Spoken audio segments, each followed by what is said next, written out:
Hi, Tom Iselin here, and welcome to First Things First. This is day 14 of Boot Camp, a leadership guide to building a gold standard nonprofit. Today, I'm continuing the series on how to create a get-it-done culture and why it's so important to define a culture earlier than later. Okay, let's get started. If you're a new nonprofit, you're in the perfect position to build a culture. Why? Because the earlier you establish a culture, the more easily you'll be able to define it, fold people into it, manage it, and build an organization around it. See, if you don't define a culture early on, you run the risk of an unhealthy, dysfunctional, or lackluster culture taking a foothold.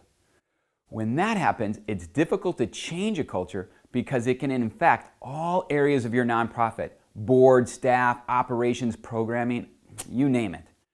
The deeper and more widespread the infection, the more work it takes to heal and to change a culture. But mostly, it's difficult to change a culture because people can be resistant to change, even if the culture is unhealthy. Think about it. Have you ever worked or been involved with an unhealthy culture? Exactly. It's a mess. People can be rude, bitter, disengaged, unproductive, gossipy, you name it. Cultures with attributes such as these can be difficult to change because people can be reluctant to change. I think we all know that it's a lot easier to fold people into an existing healthy culture than to try to change an unhealthy culture or trying to change people. Therefore, the earlier in your life cycle you can build a culture, the better. On the other hand, if you've been in business a while and your culture is a little rough around the edges, or your culture is undefined, don't despair. There is hope.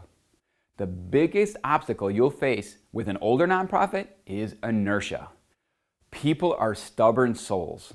They get set in their ways, and in most instances, they are reluctant to make changes, especially cultural changes, even if the result would mean increased productivity, improved relationships, and an all-around better work atmosphere. Silly, isn't it? But this is why it's so important to establish a process that allows you to bring on and retain high-quality people who are authentically passionate to work to fulfill your mission. Because the more high-quality, authentically passionate people you have at your organization, the easier it will be to create and sustain a healthy, high-performance, get-it-done culture. Okay, let's get back on track. If you've been in business for a while and you need to build a culture or change the one you have, it's going to take some work. Count on it taking more time and effort than you expect, and count on some differences of opinion and a few headbutts. To reduce the barriers of change, find a handful of respected staff and board members willing to champion the undertaking. By taking this route, you'll find others more willing to follow suit, and you'll increase the chances of a smooth and drama-free adoption and transition process. If the executive and board cannot agree on whether to establish a culture, modify the current culture, or establish a process of adopting a culture, hire a consultant. Running a nonprofit is difficult enough, so there's no need to create undue tension. A good consultant can facilitate the process, untangle knots, and keep the atmosphere civil. Once a majority of board and staff agree that it is in the organization's best interest to build a culture or modify a culture, then you need to start the process of defining the cultural attributes of the culture you would like to have, or as I would like to call them, cultural facets.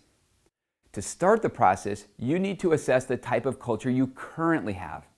After that, you need to determine the type of culture you would like to have. And next week, I'm going to show you how to do both. So until then, create a great day. Hoo-yah!